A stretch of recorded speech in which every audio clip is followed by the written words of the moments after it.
What is this other documentary here called We Hold These Truths from 1941? This is a program about the making of a promise and the keeping of a promise. It was the 150th anniversary of the Bill of Rights. The idea was to do a radio drama to celebrate it, and it just happened that it was scheduled to be broadcast live on December 15th, 1941, which of course is just days after Pearl Harbor.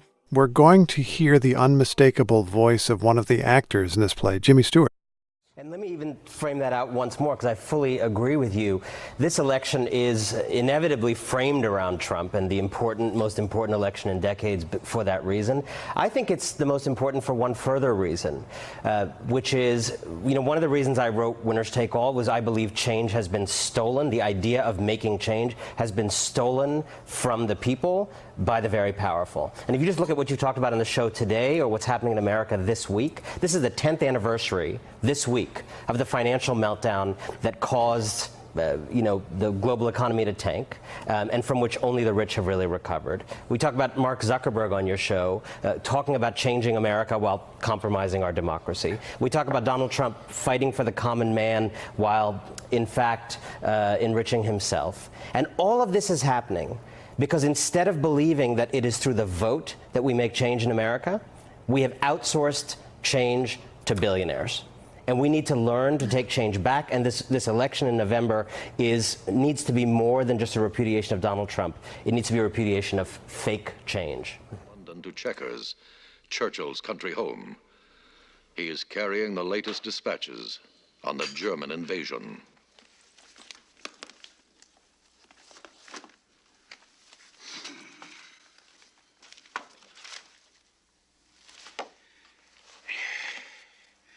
Our intelligence warned me of this, and I warned Stalin, but he ignored me.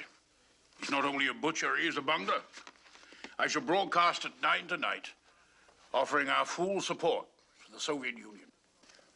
Does that not embarrass you, Prime Minister? You, the lifelong arch foe of Bolshevism? Not at all. I've only one purpose, the destruction of Hitler. If Hitler invaded hell, I should at least make a favorable reference to the devil in the House of Commons. Historian Jill Lepore has been thinking a lot about the 1930s. People all over the West are watching democracies fall and fall and fall. And there's this tremendous despair that the great experiment in the liberal state has failed. Here's our co-host, Steve Inskeep. Jill Lepore explored that time while writing her book, These Truths, A History of the United States.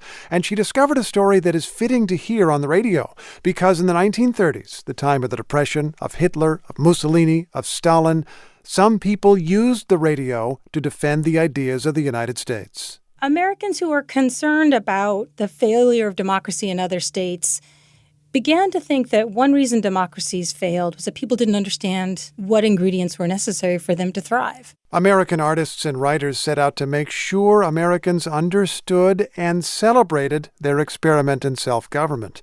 They produced radio plays, many of them funded by the government's Federal Theater Project, which put unemployed artists and writers to work in the Depression. Listen to this play, The Epic of America, and it's clear why Jill Lepore finds it relevant now. The Epic of America, Chapter 12.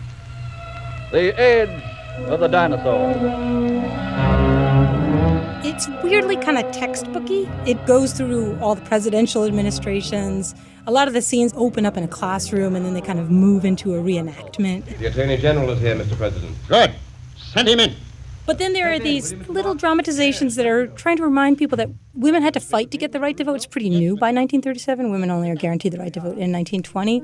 And that's something to celebrate. And that actually distinguishes the United States from other countries. And that's a piece of the promise of America. I don't understand it, dear. So there's this one little conversation about women getting the right to vote. Don't bother your head about it, dear.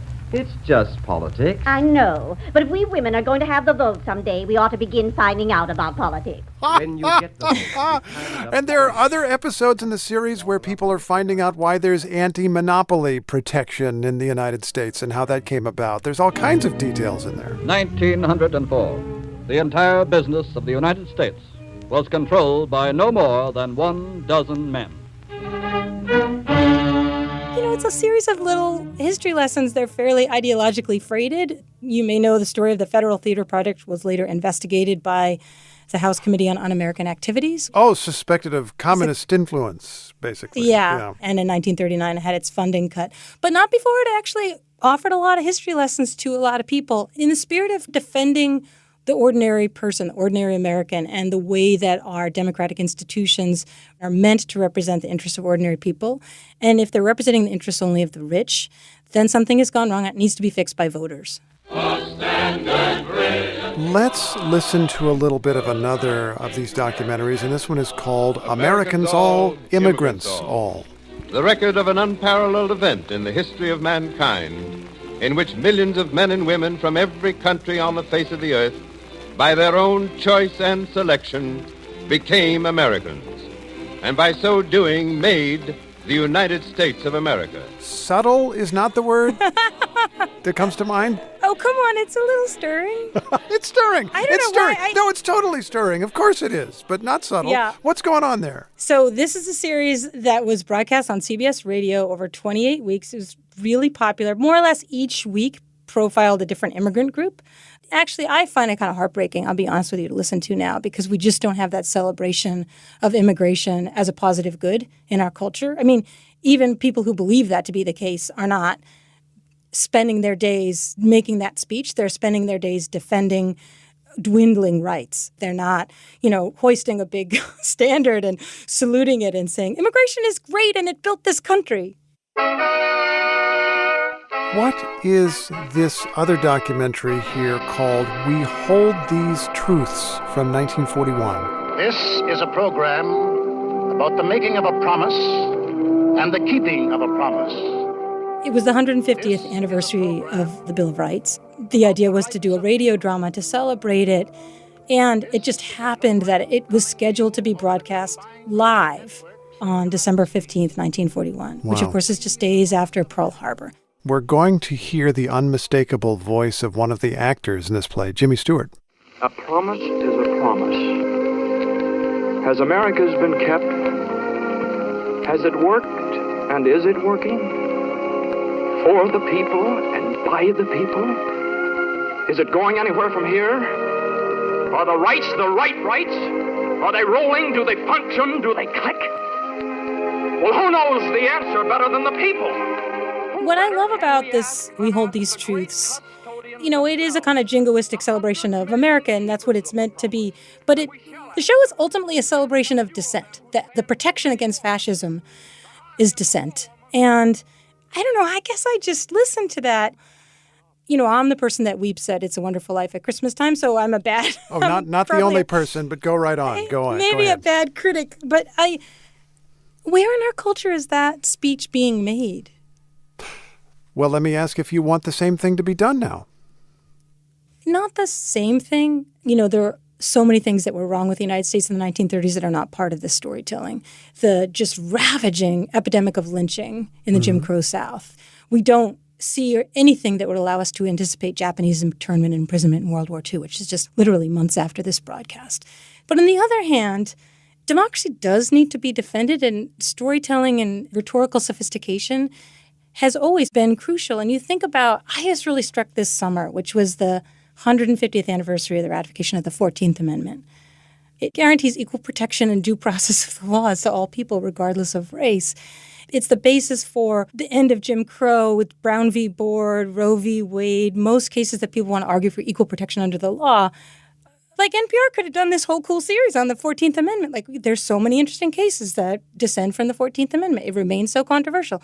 Like we've spent so much airtime. I say we in the Steve You mean me, actually, is what you're saying. I mean, go right on. Over, say, like the Brent Kavanaugh nomination and the hearings there. Sure. Or like the stuff about the Confederate monuments. I mean, the 14th Amendment was opposed by the former Confederacy, and it has been a hard fight to realize the promise of the 14th Amendment. It remains a very hard fight. And maybe the day-to-day fights are not the urgent ones.